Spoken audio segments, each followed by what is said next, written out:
আজকের আয়োজনে যারা উপস্থিত হয়েছে তারা সিলেটের জন্য মরতে পারবেন ইনশাআল্লাহ।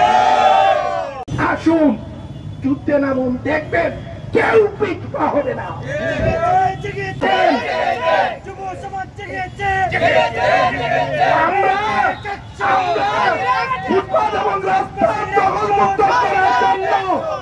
এই প্রচন্ড বৈরী আবহাওয়া উপেক্ষা করে গত 13ই আগস্ট আমরা কিন্তু 3 ঘন্টা অবস্থান কর্মসূচি পালন করেছিলাম এই প্রধান প্রবেশ মুখে। আজ কিন্তু আমরা এক জায়গায় অবস্থান কর্মসূচি পালন করছি না। আমাদের ডান দিকে প্রবেশ মুখে মহিলারা অবস্থান করছেন, আর পুরুষরা আমরা বাম দিকের প্রবেশ মুখে অবস্থান কর্মসূচি পালন করছি। আমরা নাগরিকদের সম্মানে 2 ফুট জায়গা খালি রেখেছি, আপনারা দেখতে পাচ্ছেন একদম স্বাচ্ছন্দ্যে সবাই আসা যাওয়া করছেন, কোনো বাধা নাই।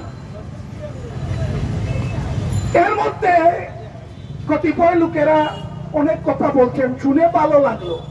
ঘন্টা যানজটে থাকতে পারি, তাতে কোনো অসুবিধা নাই। এখানে আমরা তো কোনো যানজট সৃষ্টি করছি না ভাই। আজকের আয়োজনে যারা উপস্থিত হয়েছে তারা সিলেটের জন্য মরতে পারবেন ইনশাআল্লাহ।